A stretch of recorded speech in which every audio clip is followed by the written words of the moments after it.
Good morning students. आज हम बात करते हैं HPLC की। तो HPLC का पूरा नाम क्या होता है? High performance liquid chromatography. ठीक है, तो सबसे पहले हम बात करते हैं कि हम इसको लिक्विड क्रोमेटोग्राफी क्यों कहते हैं। ठीक है, तो हम इसे लिक्विड क्रोमेटोग्राफी इसलिए कहते हैं कि इसमें जो हमारा मोबाइल फेज़ होता है वो हमेशा क्या होता है? लिक्विड होता है। क्या होता है? हम इसे लिक्विड क्रोमेटोग्राफी क्यों कहते हैं? क्योंकि इसमें जो हमारा मोबाइल फेज़ होता है वो हमेशा क्या होता है? लिक्विड होता है। ठीक है, कभी भी गैस फॉर्म में नहीं हो सकता, ऑलवेज इन लिक्विड फॉर्म होगा हमारा मोबाइल फेज़। ठीक है, और दूसरी चीज़ एक क्या है इसमें हाई परफॉर्मेंस लिक्विड क्रोमेटोग्राफी में, देखो बाकी हम जितनी भी क्रोमेटोग्राफिक टेक्निक्स यूज़ करते हैं we used only for the separation process. हम किस लिए? सिर्फ किसी मॉलिक्यूल, किसी सॉल्यूशन से किसी पर्टिकुलर मॉलिक्यूल को सेपरेट करने के लिए हम यूज़ करते हैं। लेकिन इसमें क्या होता है हाई परफॉर्मेंस लिक्विड क्रोमेटोग्राफी में, ये सेपरेट भी करता है मॉलिक्यूल को और उस मॉलिक्यूल को आइडेंटिफाई भी करता है कि पर्टिकुलर किस प्रोटीन्स का है, किस अमीनो एसिड्स का है और कितनी क्वांटिटी में प्रेजेंट है। ठीक है, और ये हाई परफॉर्मेंस लिक्विड क्रोमेटोग्राफी जो होती है ये आपके किसी सॉल्यूशन से किसी अमीनो एसिड्स के मॉलिक्यूल को सेपरेट करने के लिए भी यूज़ करी जा सकती है, या फिर हमारे ब्लड से किसी पर्टिकुलर मॉलिक्यूल को सेपरेट करने के लिए भी यूज़ करी जा सकती है। हमारे ब्लड के सैंपल में कोई बैक्टीरिया आ गया है तो उस बैक्टीरिया को भी सेपरेट करने के लिए यूज़ करी जाती है। कोई फंगाई आ गया उसको भी सेपरेट करने के लिए यूज़ करी जाती है। प्लांट्स से हमें कोई चीज़ सेपरेट करनी हो तो उसके लिए भी यूज़ करी जाती है। तो हाई परफॉर्मेंस लिक्विड क्रोमेटोग्राफी क्या होती है? ये बहुत ही फाइन टाइप की क्रोमेटोग्राफिक टेक्निक्स होती है ये, और ये बहुत वाइडली हमारे फार्मा इंडस्ट्री में और हमारी बायोटेक्नोलॉजी इंडस्ट्री, आयुर्वेदा इंडस्ट्री, इन सब में बहुत ज़्यादा यूज़ करी जाती है। ठीक है, तो क्या है नॉर्मल क्रोमेटोग्राफिक टेक्निक्स क्या करती हैं? ओनली सेपरेट्स करती हैं किसी सॉल्यूशन से किसी पर्टिकुलर मॉलिक्यूल्स को। लेकिन हाई परफॉर्मेंस लिक्विड क्रोमेटोग्राफी में क्या होता है? ये सेपरेट भी करती हैं उस पर्टिकुलर मॉलिक्यूल्स को और उसको आइडेंटिफाई भी करते हैं कि ये मॉलिक्यूल है क्या, इसका नाम क्या है। ठीक है, जैसे कि लाइसिन है, क्या है, आइसोलाइसिन है, और थर्ड क्वांटिटी कितनी अमाउंट में ये मॉलिक्यूल इस सॉल्यूशन के अंदर प्रेजेंट था। ठीक है, अब लिक्विड क्रोमेटोग्राफी हम इसको क्यों कहते हैं? क्योंकि हम इसमें जो अपना मोबाइल फेज़ लेते हैं वो हमेशा लिक्विड लेते हैं। देखो वैसे तो मोबाइल फेज़ हमारा जनरली क्या होता है? गैसेस या लिक्विड फॉर्म में हो सकता है। ठीक है, लेकिन हाई परफॉर्मेंस लिक्विड क्रोमेटोग्राफी में, क्योंकि इसमें क्या आ रहा है नाम में लिक्विड क्रोमेटोग्राफी आ रहा है, तो इसमें कन्फर्म है लिक्विड ही लेना है, तो that's why it is called liquid chromatography. High performance क्यों कहते हैं? हाई परफॉर्मेंस इसलिए कहते हैं कि इसका रिजोल्यूशन अच्छा होता है, इसका जो विजिबिलिटी होती है, जो भी हम सैंपल इसमें से लेके आ रहे हैं उसका जो वो हमें सैंपल मिलेगा सेपरेट होके वो बहुत ही फाइन अमाउंट में मिलेगा, बहुत ही उसका रिजोल्यूशन जब हम उसको देखेंगे तो वो बहुत ही क्लियरली हमें दिखाई देगा। तो इसका रिजोल्यूशन बहुत हाई लेवल का होता है, तो इसलिए हम इसको हाई परफॉर्मेंस लिक्विड क्रोमेटोग्राफी कहते हैं। जैसे कि फॉर एग्जांपल मैंने ये कोई सैंपल लिया, ठीक है, तो इसमें हमारे ये मैंने ब्लू कलर से आपको दिखाया हुआ कोई डिफरेंट सैंपल है और ये रेड कलर से ये कोई डिफरेंट सैंपल है, तो ये दो सैंपल मैंने मिक्स करे हुए हैं। तो इसमें से जो है हमारा ब्लू कलर का जो सैंपल है वो सेपरेट होके आया एकदम हाई रिजोल्यूशन में। ठीक है, एकदम साफ़ सुथरा हमें क्लियर पता चल रहा है, सेपरेट हुआ, आइडेंटिफाई हुआ कि क्या नाम है सैंपल का और कितनी क्वान्टिटी में ये हमारे इस लिक्विड के अंदर प्रेजेंट है। ठीक है, तो इसलिए हम इसको क्या कहते हैं? High performance liquid chromatography. ठीक है, ये क्लियर हो गया हाई परफॉर्मेंस क्यों कहते हैं? क्योंकि इसका रिजोल्यूशन पावर, जो भी लिक्विड सेपरेट होके आता है वो हमें बहुत ही क्लियर विजिबिलिटी होती है, क्लियरली पता चलता है कि पर्टिकुलर लिक्विड ये है। ठीक है, और क्या लिक्विड क्रोमेटोग्राफी क्यों कहते हैं? इसमें जो हमारा मोबाइल फेज होता है वो लिक्विड ही होता है, इसलिए हम इसको हाई परफॉर्मेंस लिक्विड क्रोमेटोग्राफी कहते हैं। दूसरी चीज़, ये बाकी क्रोमेटोग्राफिक टेक्निक्स के मुकाबले बहुत ही ज़्यादा हमें प्योरिटी देती है और बहुत ही ज़्यादा यूज़ करी जाती है लैब्स में। वो तो सब पुराने प्रोसेस हैं, paper chromatography, ion exchange chromatography, ये सब बहुत पुराने हैं और स्मॉल लेवल पे बस सिखाने के पर्पज़ से करे जाते हैं। लेकिन जो HPLC है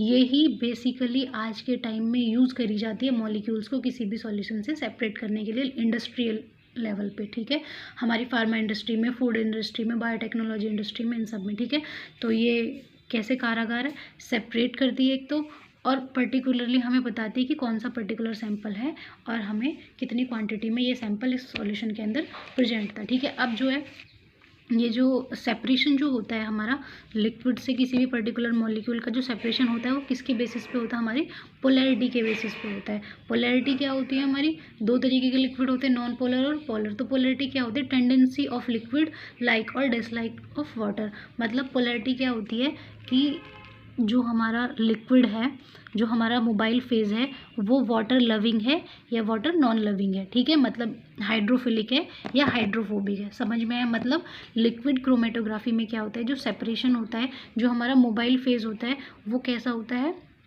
बेस डिपेंड करता है पोलैरिटी के बेस पे। मोबाइल फेज़ में जो हमारा लिक्विड भरा है वो हाइड्रोफिलिक है या हाइड्रोफोबिक है, उस बेसिस पे हमारा सेपरेशन होता है। तो separation is based on the polarity, ठीक है।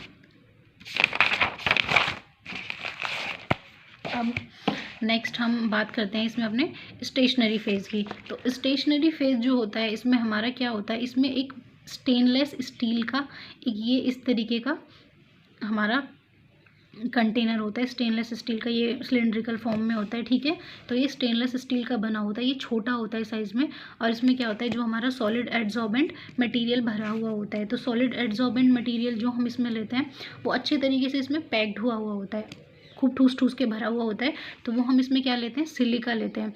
तो सिलिका जो होता है वो हमारा क्या होता है, हाइड्रोफिलिक इन नेचर होता है। तो क्या करते हैं, हम उसको मॉडिफाई कर देते हैं और मॉडिफाई करके हम सिलिका C18 लेते हैं। ये क्या होता है हमारा हाइड्रोफोबिक। देखो, क्योंकि जो हमारा मोबाइल फेज़ है वो भी हाइड्रोफिलिक है क्योंकि लिक्विड है, ठीक है।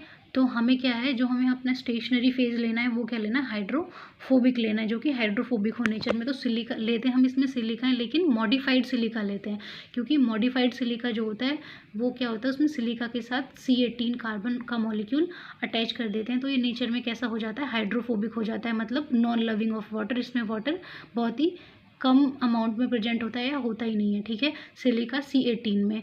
तो ये क्या होता है, इसके जो मॉलिक्यूल्स होते हैं वो बहुत फाइन होते हैं, बहुत पतले पतले होते हैं। जैसे हमने आयन एक्सचेंज क्रोमेटोग्राफी देखा था, तो उसमें जो हमारे सॉलिड एड्सॉर्बेंट मटेरियल्स, जो रेजिन्स के मॉलिक्यूल्स थे, वो क्या थे, थोड़े बड़े बड़े थे। और इसमें क्या होते हैं, सिलिका C18 के मॉलिक्यूल बहुत फाइन मॉलिक्यूल्स होते हैं, छोटे छोटे से मॉलिक्यूल्स होते हैं, ठीक है। अब स्टेशनरी फेज़ हो गया हमारा, ठीक है। अब सैंपल जो होता है हमारा, सैंपल हम कुछ भी ले सकते हैं, इसमें कोई भी XYZ सैंपल हो सकता है। इसमें इसको हम सिर्फ कार्बोहाइड्रेट, प्रोटीन्स और अमीनो एसिड्स के सेपरेशन के लिए यूज़ नहीं करते।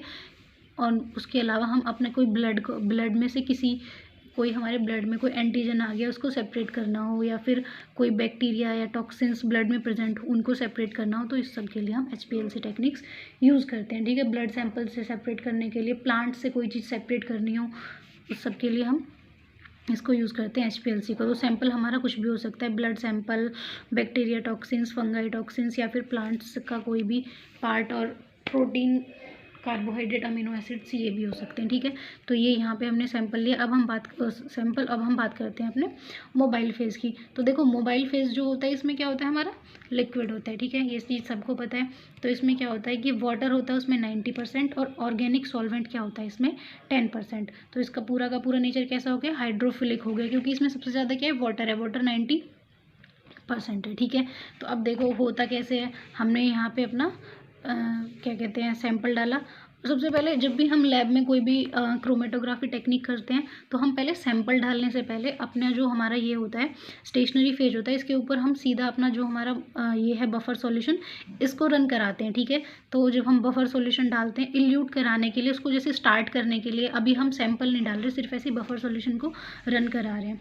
तो यहाँ पे क्या होता है, हमारा डिटेक्टर अटैच होता है, डिटेक्टर से अटैच होता है हमारा कंप्यूटर सिस्टम, और उसके नीचे होती है हमारी ये क्या कहते हैं, कलेक्टिंग डक्ट, कलेक्टिंग ट्यूब का है। तो इसमें हमारा सैंपल हमें मिलता है, जो भी चीज़ सेपरेट होके आती है, ठीक है।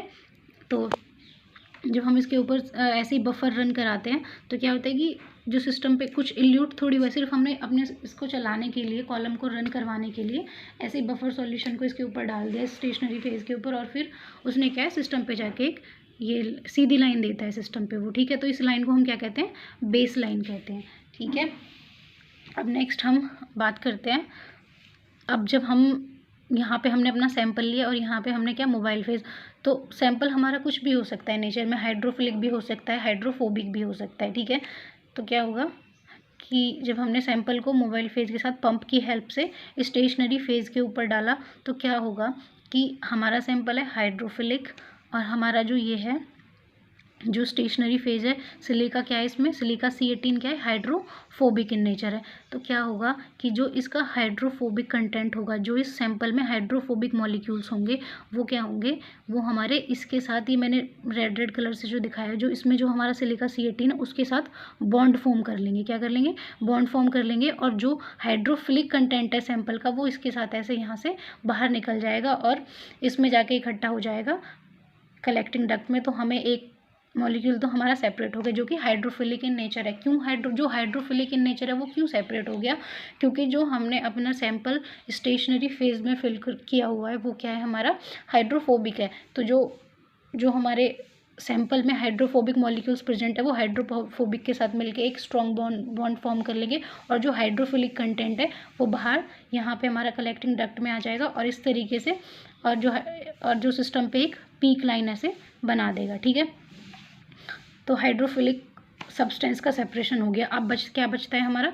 हाइड्रोफोबिक सब्सटेंस बचता है, क्योंकि हाइड्रोफोबिक सब्सटेंस क्या यहाँ पे अटैच हो गया, इसके साथ जुड़ गया है। ठीक है, तो अभी इसमें हम क्या करते हैं, अब फिर क्या करते हैं धीरे धीरे अब हम इसके नेचर को चेंज करते हैं। जो हमारा स्टेशनरी लिक्विड मोबाइल फेज है, अब इसमें हम ये ऐसा है हाइड्रोफोबिक नेचर का है, तो हाइड्रोफिलिक नेचर का। अब हम इसको कैसा बनाते हैं, हाइड्रोफिलिक बनाते हैं। सॉरी, ये हाइड्रोफिलिक है, अब हम इसको कैसा बनाते हैं, हाइड्रोफोबिक बनाते हैं। क्यों हाइड्रोफोबिक बनाते हैं, क्योंकि हमारा जो हाइड्रोफिलिक सब्सटेंस है वो तो हमें मिल गया, लेकिन हमारा कौन सा सब्सटेंस बचा है, अभी हाइड्रोफोबिक बचा हुआ है। ठीक है, तो अब हम अपने मोबाइल फेज को हाइड्रोफोबिक बनाएंगे, तो इसमें हम क्या ऐड करेंगे, उसको हाइड्रोफोबिक बनाने के लिए कंसंट्रेशन ग्रेडियंट। कंसंट्रेशन ग्रेडियंट क्या होते हैं, ये ऐसे मॉलिक्यूल्स होते हैं जैसे इसमें वाटर की अमाउंट ज़्यादा है और ऑर्गेनिक सॉल्वेंट की अमाउंट कम है, तो इसमें हम कंसंट्रेशन ग्रेडियंट ऐड करेंगे और वो क्या कर देगा, वाटर के अमाउंट को कम कर देगा, ऑर्गेनिक सॉल्वेंट के अमाउंट को ज़्यादा कर देगा। तो ये नेचर में कैसा हो जाएगा, हाइड्रोफोबिक हो जाएगा। जब ये हाइड्रोफोबिक हो जाएगा तो क्या होगा कि सैंपल भी हाइड्रोफोबिक है, ये भी हाइड्रोफोबिक है, तो यहाँ से क्या करेगा, इसमें से हाइड्रोफोबिक सब्सटेंस निकल के हमें दूसरी कलेक्टिंग डक्ट में हाइड्रोफोबिक सब्सटेंस मिल जाएगा, और फिर ये एक यहाँ पे एक और पीक जनरेट कर देगा, एक और ग्राफ बना देगा। ये ग्राफ हमारा कौन सा होगा, हाइड्रोफोबिक ग्राफ होगा।